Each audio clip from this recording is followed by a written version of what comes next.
Undan keyin iPhone chiqarishdi, boshqa chiqarishdi. Hozir mana internetga kiradiganlari chiqyapti. Bizning odamlar yopirilib, qaysi qimmatrog'ini olib maqtanishga urinishadi xolos. Shuni ishlatish odobi ham yo'q. Ularni o'zida bor.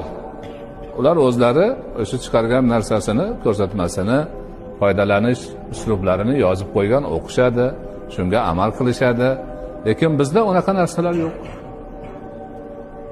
Ana o'shalarni bir tushuntirish kerak bo'lib qoldi xalqqa. Avvallari ham aytganmiz, aytmagan emasmiz, tushuntirganmiz, lekin tartibli ravishda, shariat qoidalari asosida tushuntirish kerak bo'lib qoldi. Ana o'sha telefon deb atalgan qo'l telefonlari suratga oladigan bo'lganda, mana shunaqa suhbatlarda hamma telefonini chiqarib olib olaverar edi. Hamma yo'q to'sib bir-birini o'tirib bo'lib ketar edi. Sekin-sekin aytdik, bu beodoblik.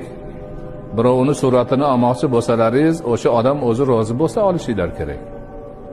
Men misol uchun suratim bir yerda chiqsa chiroyli ko'rinishni xohlayman. Lekin men hali tayyor emasman, kiyimim yaxshi emas, turishim yoki yuz ko'rinishim birov ko'radigan holatda emas.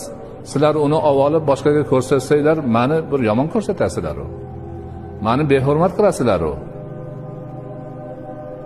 Mana shunaqa gaplar bilan ba'zi vaqtda hamma telefonini chiqarib, yorug'ini bu yoqqa qaratib olgan holatlar bo'ldi masjidlarda. Shularni aytdik, tushuntirdik. Birovning suratini olmoqchi bo'lsangiz, videosini olmoqchi bo'lsangiz, u odamning roziligini so'rang.